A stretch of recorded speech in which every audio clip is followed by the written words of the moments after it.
Hi there, welcome back, and we're talking about Money and the Bank, the winners and the losers. Money in the Bank started off good with a women's Money in the Bank match. I'll admit I wasn't happy when the winner was Naomi. I know you already thought it was gonna be Naomi. Yeah, I thought it would be her because she already put in some of her dues. She's been there over a year already.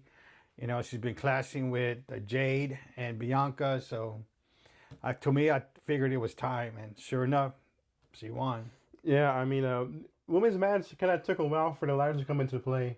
I would say first one to get a ladder was Vaquer, but then you had Alexa Bliss and Rhea Ripley getting the worst of the ladders. You had Rhea Ripley getting this slammed to the ladders, buried in the ladders too. Yeah, Even getting sandwiched into ladders. To me, I with this match, I didn't think there was a lot of ladder play in the beginning. Yeah. It was like I was like, "Where's the ladders? Where's the ladder?" But then we didn't see any tables at all, right? Yeah, it's a ladder match. Yeah, because I'm just used to ladders, tables, and whatever match, and this one was just a ladder match, which was, I guess I get it, but everybody was even asking for tables, but the tables came out of the men's match, but. Did it come out in the men's match? No tables came out in the men's match. But yeah, Rhea Ripley did get torn up pretty good. Alexa Bliss even did a nice coat of red on the ladder on both ends. You can see them, and you can also see how Valkyria did that devil's kiss on top of the ladder. Yeah, like and with her, I just don't like the way she screams when she starts. That's Perez. That was Perez. I'm like, oh come on, stop that. You look like a little child. Yeah, and then Naomi coming up on top. We had no interruptions in this match, which it wasn't really needed at all. So I like that. Naomi winning. Hopefully, we see good run with this briefcase. Yeah, what do you think is going to get at SummerSlam, or is it? Usually, a hot spot is around SummerSlam or a little bit after SummerSlam. Well, we'll see how it goes because I'm just curious to see when she's going to do it. I think she's going to do it pretty quick. I feel that's what's going to happen. Now, but the success rate is 100%, but eventually they have to drop that. And then what was next? We had, I think, Dominik Mysterio versus that Lucha Dor. Yes.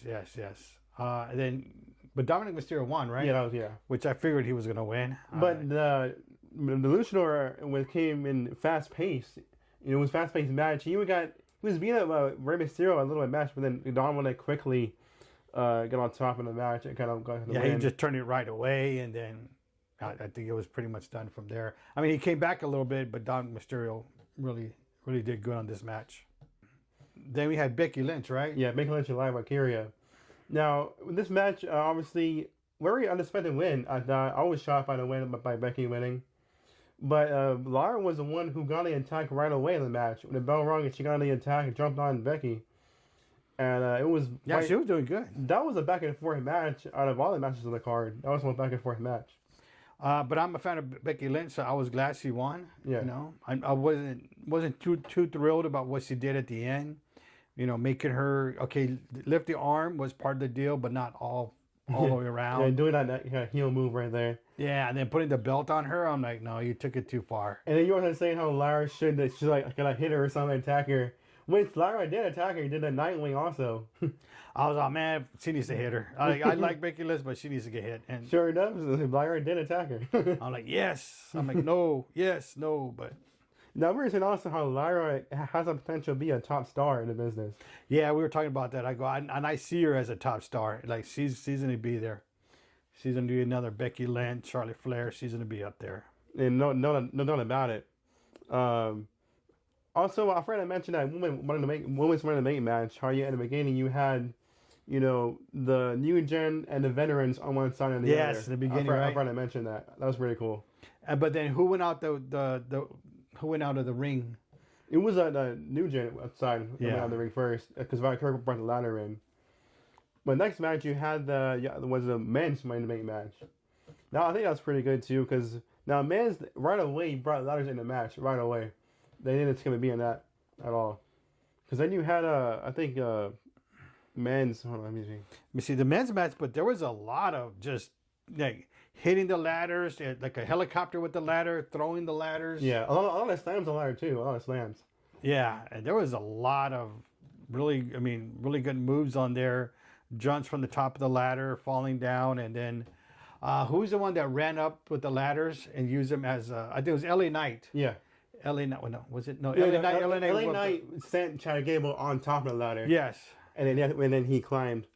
Yeah, and I was like, oh my God, that was awesome. And then you had Andrade, I think it was the one who slammed Chad Gable from the very top of the ladder, barely missing the ladder, hitting his head. Yes. That scared me for a second there. I'm like, oh my God, because God knows what happened. That was close. I'm like, he could have died. Very serious brain damage there. Yeah. But then what about the end? What do you think about that? Oh yeah, because you can see Seth Rollins on the outside, and he's calling. He's shouting, calling for somebody. And I don't know where you see Bronson and Braun Breaker come out, and Braun Breaker. These spears never get old for me. You can see Braun Breaker just flying across the ramp to Chad Gable, and there's a moment for like a split second where Chad Gable is laying on the floor not moving. There's a little second. Oh, that hurts. But yeah, I like when they. But then I'm like, all right, so because I wanted to me, I thought Solo Sikoa was gonna win. Yeah. I was okay. I'm like, well, if he has his people up, Solo Sikoa is gonna call. Because when Braun and Bronson came out, they were cleaning house, and they took about everybody in their way. Yeah, Bronson Reed was he was dominant. You're right, he did that. Then out of nowhere, you kind of see kind of Bronson and Braun kind of fading away in the match. And that's when you hear Fatu coming out and kind of attacking Braun and Bronson too. Then when Solo Sikoa came out and Jacob Fatu, but then the other guy came out, which is Jason Mateo. But Jason Mateo was out right away. Yeah. I'm like, this guy's coming up and he wants to be like this badass, but then he's out right away. So Jacob Fatu was the one who really stayed in there and helped clear house. Yeah, he was helping Solo, and then he would push Solo inside the ring, and out of nowhere you see kind of Solo slowing down a lot, kind of taking a moment, celebrating way too much. And that's when Solo starts climbing the ladder, and Jacob Fatu grabs him by the ankle. Yeah, he said like hold it like that, and he goes, I hate you. So like slowly, oh my God. Everybody's all like, yeah. Everybody's like, you're excited. Because I even said too before how I was thinking how Jacob Fatu was going to break away from Solo eventually. Yeah. I honestly didn't think that was going to happen, but it did, and Seth was when I got their win. So yeah, because of that, so Jacob Fatu did his thing. But Jacob Fatu did a Samoan jump on Bronson Reed. That was pretty impressive too. Yes, that's a big guy to do it with. So, and what about the last match of the night? That was John Cena, Logan Paul, and Jay and Cody. Yeah, so this was like a ladder, not a match, a tag team match. Tag team match. Saying that match doesn't even feel real to me, honestly. John Cena with Logan Paul, it doesn't even feel real. Yeah, I mean, I'm not sure why this match came up. They were just throwing names in there just to get a match in there, but then. I mean, the only excitement was at the end to me. Yeah, well, we'll get to that first. But this match was very one-sided. It was because they were beating up Jay the entire match. Because they would tag out, tag in, and taking turns at beating up Jay. Then out of nowhere, you see kind of Logan Paul getting upset because he tied himself in. You can upset Johnny because Logan's not used to waiting for his turn at all in his company at all. His third match was a title match with Roman Reigns. Yeah, that's true. That's when you kind of see the argument, and that's when Cody comes in and dominates both of them. Because they were fighting, right? Yep. And then the ref was second, and that's when you see, this guy comes in with a hoodie on, and it's going to be R-Truth. I thought it was Jimmy at first. I go, Jimmy coming back to say. I didn't know who it was. Usually you can tell by the body, but I couldn't even tell. Yeah, I couldn't tell either. And like you said, it was R-Truth. It was like, whoa, we were all stunned, and. You were stunned, of course, and we're like, whoa, R-Truth. And he came back and did his whatever moves on him. Yeah. And took off. But the reaction was, because at the press conference, Triple H said, what did he say? That him and Tony was all at work. Yeah, it was all at work. It was all a play. I'm like, no, it wasn't. No, there was too much WWE Universe, saying their TikToks, put in their YouTube Because shorts our and all true that. son even posted a clip of him saying it, and then he captioned it, goes, "Stop lying." Because even there was a podcast where our truth came out and talking about how he was released. And I'm like, this was not a play. This was an actual release on them. But they just messed up. That was the problem. They messed up. Because even we had details come out just hours from that. You see R-Truth ignored the company until Nick contacted him personally to negotiate about returning.